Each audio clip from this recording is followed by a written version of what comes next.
Hello students, আমি তোমাদের Nitish sir জ্ঞানজ্যোতি coaching সেন্টারের পক্ষ থেকে তোমাদের প্রত্যেককে জানাই আরো একবার স্বাগত।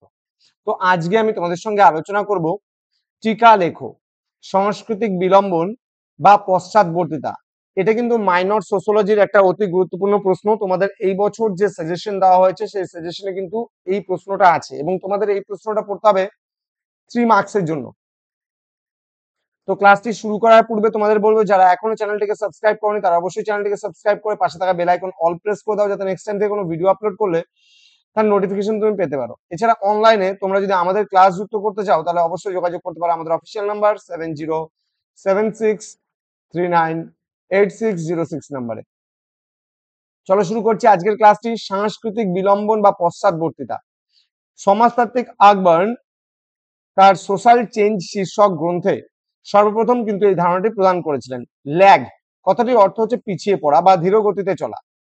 তিনি সমাজের সংস্কৃতির দুটি ধরনের কথা বলেছেন, একটি হচ্ছে বস্তুগত সংস্কৃতি এবং অপরটি হচ্ছে অবস্তুগত সংস্কৃতি। এবার বস্তুগত সংস্কৃতি অন্তর্ভুক্ত কি কি জিনিস? যা ইন্দ্রিয়গ্রাহ্য, অর্থাৎ তুমি যেগুলো চোখে দেখতে পাবে সেগুলোকে বলি বস্তুগত সংস্কৃতি।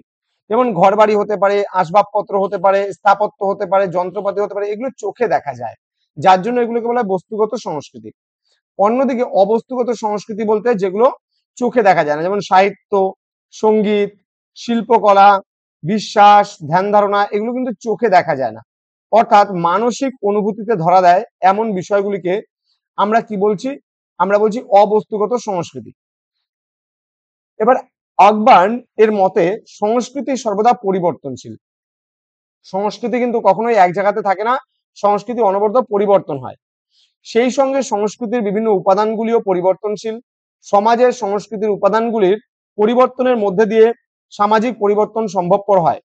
সংস্কৃতির উপাদানগুলির পরিবর্তনের ধারায় লক্ষ্য করা যায় অবস্তুগত সংস্কৃতির তুলনায় বস্তুগত সংস্কৃতি খুব দ্রুত গতিতে পরিবর্তিত হয়। এই দুই সংস্কৃতির অর্থাৎ বস্তুগত সংস্কৃতির এগিয়ে যাওয়া ও অবস্তুগত সংস্কৃতির পিছিয়ে পড়ার মাঝে যে ব্যবধান, সেটিকে বোঝানোর জন্যই কিন্তু আকবর্ন কি বলেছেন? কালচার ল্যাগ শব্দটি কিন্তু বা ধারণাটি প্রদান করেছেন। এবার উদাহরণস্বরূপ তিনি কি বলেছেন? বর্তমান ভারতীয় সমাজ ব্যবস্থা অনেক ক্ষেত্রে কিন্তু শিল্প ব্যবস্থা এবং তথ্য প্রযুক্তির কিন্তু ওপর নির্ভরশীল হয়ে পড়েছে। 20 ও 21 শতকে প্রযুক্তিবিদ্যার অভাবনীয় উন্নতির ফলে প্রায় সমগ্র ভারতবর্ষে আজ কিন্তু প্রযুক্তির সহজলভ্যতা কিন্তু চোখে পড়ছে। যেমন TV, computer, laptop, scooter, motorcycle, mobile phone, internet, এই সমস্ত যে ব্যবস্থাগুলো রয়েছে এগুলোকে বলা হয়েছে। যদিও এই সমস্ত কিছুই কিন্তু সংস্কৃতির বস্তুগত দিক, কিন্তু কোথাও না কোথাও দাঁড়িয়ে আজকে এই বস্তুগত সংস্কৃতি কিন্তু অবস্তুগত সংস্কৃতিকে মানে ধ্বংস করছে।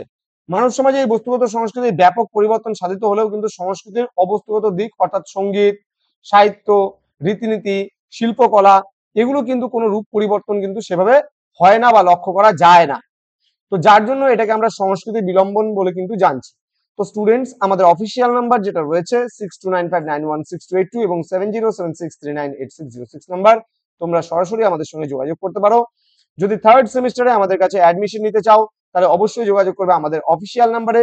তোমাদের টোটাল কোর্স ফি থাকছে তোমাদের সাধ্যের মধ্যে।